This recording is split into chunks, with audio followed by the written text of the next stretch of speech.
Hello, everyone. I am going to talk about the gender and media representation. I got the article I found was from the National Library of Medicine, Department of Psychology at the University of Turin, Via Verde. What I found is that the media representation has played an important role in producing social cultural pressures. Despite the social and legal progress in civil rights, the gender-based representation has been very persuasive for decades, for years. Stereotyping, objectifying, and sexualizing representation is still very common. It seems like the exposure to the stereotyping and representation appears to strengthen beliefs and gender stereotypes and endorsement of gender role norms, as well as fostering sexism, sexual harassment, and violence in men, and stifling the career-related ambitions in women. It says that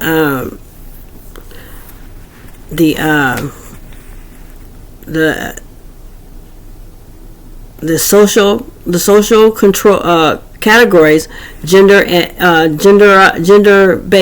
categories, seem to be as early as the 17 months. It says the categorizing of the gender is one of the earliest and most prominent ways people learn to identify themselves and their peers with.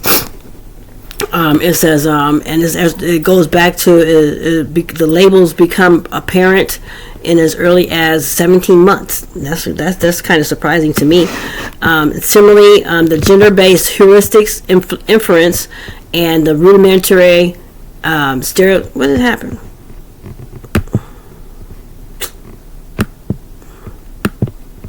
Rudimentary stereotyping, and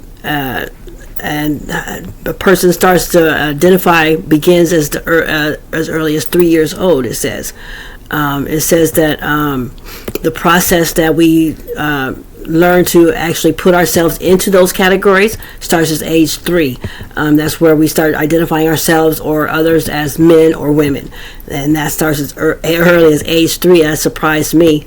And then among the many sources of influence on gender representation, media occupies an important space. Is across many different phenomena. It says the public interest in the topic of gender has surged in the past 10 years due to the social and political movements pushing for gender equality. It says that the importance of media use in gender-related aspects such as beliefs, attitudes, and roles has been extensively documented and reported, reviewed. Everything they've been going over that for a long time, and particular attention has been given to stereotypical, objectifying, and sexualizing representations as portrayals that paint a restrictive picture of the complexity of human psychology, also producing the social cultural pressures to conform to gender roles and body types. That has been seen a lot. That's been seen over decades. It seems like there's always pressure to conform to what society portrays as the perfect body type or the perfect role, gender roles, or the way you're supposed to act in your roles, the way you're supposed to be a good mom or a good father and daughter and son and things like that. That is portrayed, and that is the pressure to conform to those has been prevalent for decades. I remember when I was in high school how the pressure was you're supposed to act like this as a kid, and the parents are supposed to be. Nowadays it's really gotten even worse to me. It's like because the parents aren't even allowed to discipline their kids. If you discipline your child, you're going to go to jail. That doesn't make sense to me. That's why we have so much violence today. So many things are going on in the world today from our youth because there hasn't been any ability to discipline or guide them in the way that works good. I mean, because we're just letting them decide on their own. Look at this. They're saying the kids can decide what they want to be in grade school. That doesn't make sense to me. You don't even know what you want to do, who you are at all, until you get past puberty. There's no way. So you're letting a child decide what they want to do at that age, and not giving them any guidance or giving them any kind of structure for them to base everything on is ridiculous to me, because children don't know. They're only going by what they see and what they hear, and whatever the popular is at that time, that's what these children are going for. Okay, so back to the project. Okay, so gender heuristic and inference and rudimentary stereotypes. They start as earliest age 3, like I said. It says approximately this is the age where you develop the possibility of gender identity, beginning with and what you consider yourself as, a man or a woman, or even as the vast other categories that have come about in the past years, agender, gender fluid, and things like that, non-conformity, and things like that. They say that starts at the age of 3, that you're able to identify those different genders. Okay, and it continues throughout your life as you receive and elaborate on what each category is supposed to be. What you get that from the social interaction, media. Everybody's telling you what being a man is supposed to mean, a woman is supposed to mean. All these other categories is coming from social structure, and it's coming from your direct and indirect observations of these roles as well. The social contact, the cultural and personal interaction with what these roles are supposed to mean, what their definition or what they identify, so that you can get an idea of where you put yourself. And then of the many sources of influence on gender, media has an important space and across many phenomena.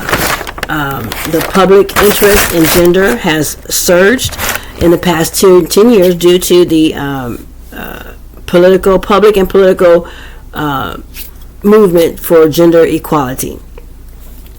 The gender importance in the media importance in gender-related aspects like beliefs, attitudes, role effect has remained prevalent over decades. The main stereotypical, objectifying, and sexual have been the most prevalent, and they're the most ones that paint the restrictions and the restrictive picture of human psychology.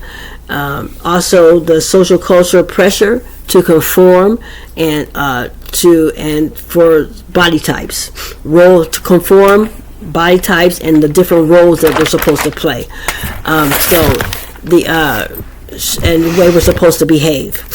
What I found in this project, when I looked at the ads in the cosmetology magazine, the way that I see it, the women are supposed to be meek and taking care, mild, reserved, and except for the black women. They portray the black women as wild and animalistic, and that's how they portray the black women. The other cultures, and the Asian are really portrayed as really meek and mild and subservient and things like that. Whites are portrayed as sexy, or portraying some kind of sexual inference to them. Excuse me. And but all of them show some kind of skin. There's some kind of skin shown in all the advertisement that have women in it. They're showing either their shoulders are either bare, their stomach, something is sexualized. There's some kind of form their body is shown, and the way the advertisements focused was on cosmetics. The main focus was on cosmetics. There were so many beauty items for women to choose from, and hand lotions and things like that for women to beautify themselves and make themselves soft. They're supposed to be soft and pretty and subservient, and looking for guidance is what it portrayed to me. That the pictures, they were always looking for someone, or they were scared. It looked like a lot of pictures were, they were looking over their shoulder, making sure somebody wasn't coming after them. To me, that means that they need a man. They're not sure what they're supposed to do. They're looking for guidance or things, something like that. That's what I get from the advertisements I saw in the Cosmetology magazine. That's the magazine I chose, and it seems like that was what the main focus was on, the beautifying themselves, and they didn't show too much food. I guess they don't want women to eat because they didn't show that many food items, but they showed a lot of cosmetic things, and like I said, all the women showed some type of skin, and hands were prevalent in a lot of the advertisements as well. For the men, what I saw the most in those was the masculinity, exercising or building, weight building, building up their muscles or something like that, making themselves strong, appear strong, also sexy looking. There wasn't that many different cultures in it. There was a lot more white than any other culture in the men's magazines, and they showed a lot of sports related things, shoes and snacks and things like that, but they showed a lot more protein drinks and stuff like that, and I guess in order to give them strength to do the bodybuilding and the exercising and things like that. They showed basketball playing some, but the prevalent race was white. I guess they don't feel like any other culture really buys too much of those things, but they had a lot of food items and shoes. They portrayed a lot of shoes, and I guess it wasn't just sports shoes. It was dressy shoes and things like that. But like I said, it was predominantly whites that was advertising for those. And then they had a lot of food advertisements with nothing, no body in it at all. They had snacks and fast food, things like that. So they didn't show too anything of where a man would be cooking anything. It was more just like frozen foods and stuff like that, where they would have to real quick meals, stuff like that. And then the protein drinks were prevalent as well. As bodybuilding, there was not too many. They were showing the muscles on the men a lot. There was a few ads on that, but mostly it was just showing a nice dressed man, doing something or playing sports. That's what I saw the most of with the men, and those are gender implications I got from those, and that was the Men's Health magazine that I got that from.